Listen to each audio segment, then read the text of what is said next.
morning. It's the day before Thanksgiving and I'm going to make my easy apple pie. I'm going to share this recipe with you. My friend Kelly and Diane have requested that I share this. I used to make pies every summer with my grandmother Helen in Ohio, so it's something that I just love doing.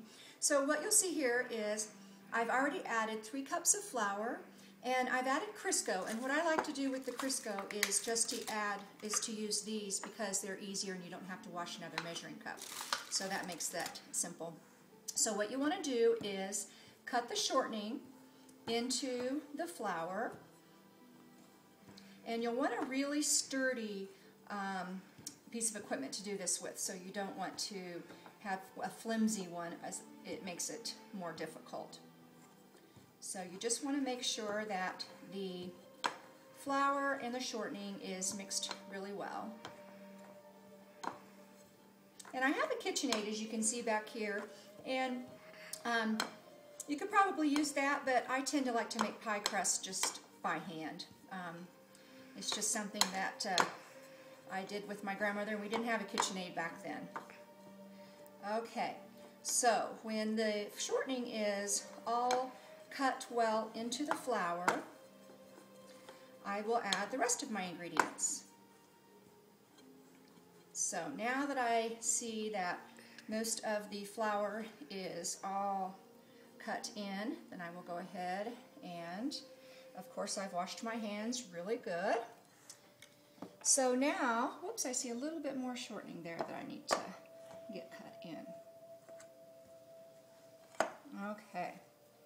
So now what I will do is add the rest of the ingredients. I always like to keep a towel on me. It's very handy when you wash your hands quite often when you're baking. So what I have here is I have apple cider vinegar, salt, and 1 well-beaten egg. And I add that together.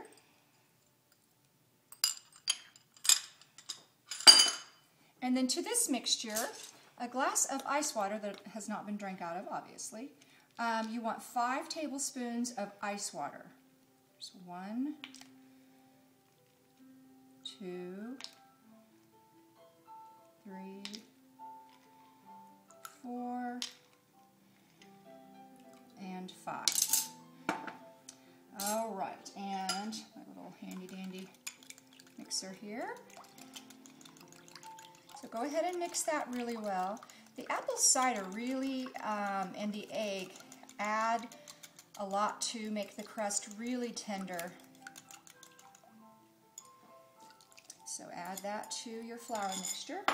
And of course, as I mentioned, you wash your hands really, really well. Take off all your jewelry because the pie crust can get stuck in there. And then just go ahead and mix it all around with your hands until you get a nice ball out of it. And it's going to be all messy, and like I say, you can use your KitchenAid, but I just find that getting my hands dirty in the pie crust is a lot of fun. So get that all mixed up, and it's starting to smell really good too. It smells like a nice pie crust should. And it's really soft. And if you find that it's a little too sticky, you can add a little extra flour, but usually these measurements are just right on. And so what you see here is it's gotten into a nice ball. Okay, now this recipe makes 2 pie crusts. So I go ahead and separate this out.